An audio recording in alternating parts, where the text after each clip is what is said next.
Hello అందరికీ welcome to టూడూస్ vlogs. ఈరోజు అయితే మా ఇంట్లో అప్పుడప్పుడు రోటి పచ్చడి చేసుకుంటూ ఉంటాము. అది కూడా దొండకాయ రోటి పచ్చడి చేసుకుంటాము చాలా సింపుల్గా.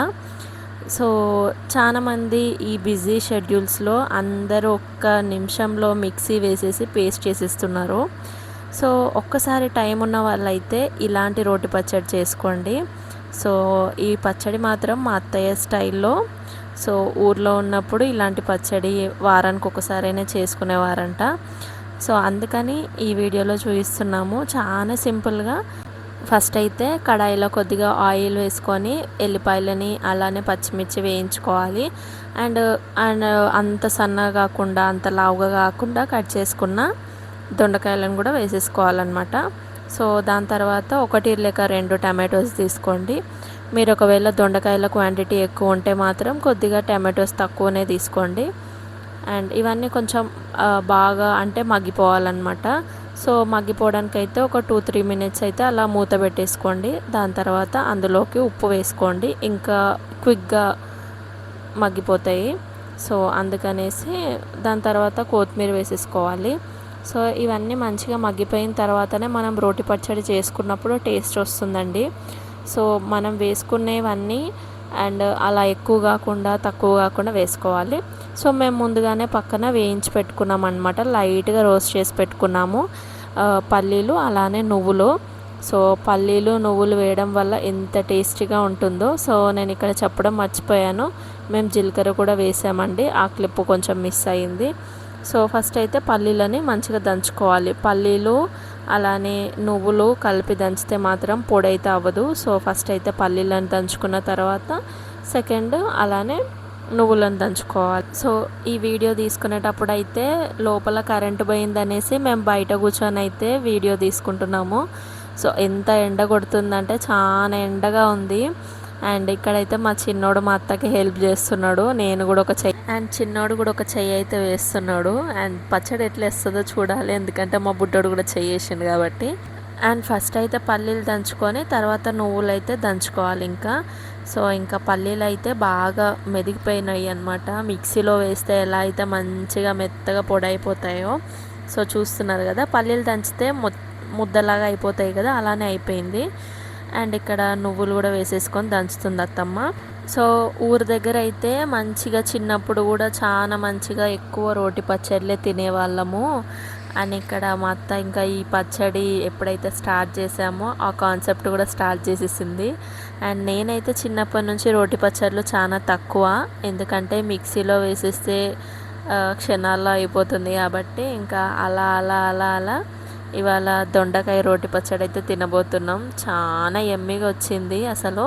సో ఇప్పుడు దీనికి వాయిస్ ఓవర్ ఇస్తున్నప్పుడు కూడా అనిపిస్తుంది మళ్ళీ ఆ పచ్చడి ఉంటే బాగుండు అనేసి.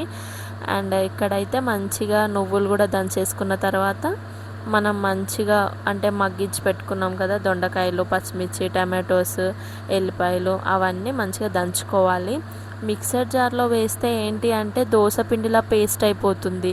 సో అంటే వీలు కాలేదు, ఒకవేళ మన దగ్గర ఇలాంటి రోలు లేదు అనేసి అనుకున్నప్పుడు ఇంకా తప్పదు, ఇంకా చేసుకుంటాము. ఏదో ఒక రకంగా అయితే ఇంకా పచ్చడి తినాలనిపించినప్పుడు చేసుకోవాలి, తప్పదు. చాలామంది రోటి పచ్చళ్ళు అనగానే చాలా ఇష్టపడతారు. నేను అనుకునేదాన్ని దాంట్లో ఏముంటుంది, టేస్ట్ సేమే కదా, ఉప్పు కారాలే కదా ఎక్కువ తక్కువ అనేసి అనుకునేదాన్ని. అంటే రోట్లో దంచే ఆ టేస్ట్ వేరు, మిక్సర్ జార్లో వేసుకొని ఆ కరెంటుతో మనం చేసుకుంటాం కదా ఆ టేస్ట్ వేరు అని తర్వాత అర్థమైంది నాకు. సో ఇక్కడైతే మంచిగా దొండకాయలు వేసుకొని దంచేస్తుంది మా అత్తమ్మ. ఏంటి అంటే ఈ రోటి పచ్చడి తినేటప్పుడు నాకు ఒకటి అర్థమైంది, ఏంటి అంటే అంటే మనము వేసుకున్న దొండకాయలని మొత్తం ప్యూరీ లాగా చేసేసుకోకూడదు. దొండకాయలు కచ్చాబచ్చాగా పచ్చిమిర్చి, టమాటో, ఎల్లిపాయలు అలానే కొత్తిమీర వేసాము. అండ్ మనం నువ్వులు ఇవన్నీ వేసుకున్నాం కదా, సో ఉప్పు కూడా వేసేసాం కదా, ఆ టేస్ట్ ప్రతి ఒక్క కాయ టేస్ట్ అనేది మనకి రోటి పచ్చడిలో తగులుతూ ఉంటుంది మనం రైస్తో తిన్నప్పుడు. సో పాడవకుండా క్విక్గా, అందుకని మనం చింతపండు కూడా వేసేసుకోవాలి. సో మీరు తక్కువ పచ్చడి చేసుకున్నా ఎక్కువ పచ్చడి చేసుకున్నా కూడా ఖచ్చితంగా చింతపండు నానబెట్టి నీరు వేయకుండా చింతపండు ఒకటే వేయండి. సో మీరు తాలింపు పెట్టుకోవాలి అనుకుంటే తాలింపు పెట్టుకోండి, లేకపోతే ఇంకా మీ ఇష్టము. సో తాలింపు పెట్టుకుంటే ఏంటి అంటే కొంచెం ఒక 2-3 డేస్ అయినా కూడా మనం ఫ్రిడ్జ్లో పెట్టుకొని తిన్నా కూడా బాగుంటుంది. ఒకవేళ అంటే ఇది కొంచెమే చేసుకుంటున్నాం అనేవాళ్ళు తాలింపు పెట్టుకోకపోయినా కూడా టేస్ట్ మాత్రం చాలా బాగుందండి. సో ఇక్కడైతే ఇంకా మేమైతే తాలింపు పెట్టుకుంటున్నాము, ఎందుకంటే మేము ఒక 2-3 రోజులు దీన్ని తినాలి అనుకుంటున్నాం కాబట్టి. అండ్ ఇంకా మీరు ఒకవేళ తాలింపు వేసుకునేటప్పుడు నెయ్యితో కూడా తాలింపు వేసుకోవచ్చు, నూనెతో కూడా తాలింపు వేసుకోవచ్చు రోటి పచ్చళ్ళల్లో. సో ఏదైనా కూడా టేస్ట్ బాగుంటుంది. సో ఇందులోకైతే మంచిగా కొద్దిగా జీరా, ఆవాలు, కొంచెం కరివేపాకు అవన్నీ వేసేసుకోవాలి. ఇంకా తాలింపు సింపుల్గా మనం ఎలా వేసుకుంటాం పప్పుకి, చార్లకి, అలా వేసేసుకుంటే అయిపోతుంది. సో ఇక్కడైతే ఇంకా మనం రోట్లో దంచుకున్నాం కదా, పచ్చడి అయితే వేసేస్తుంది అత్తమ్మ.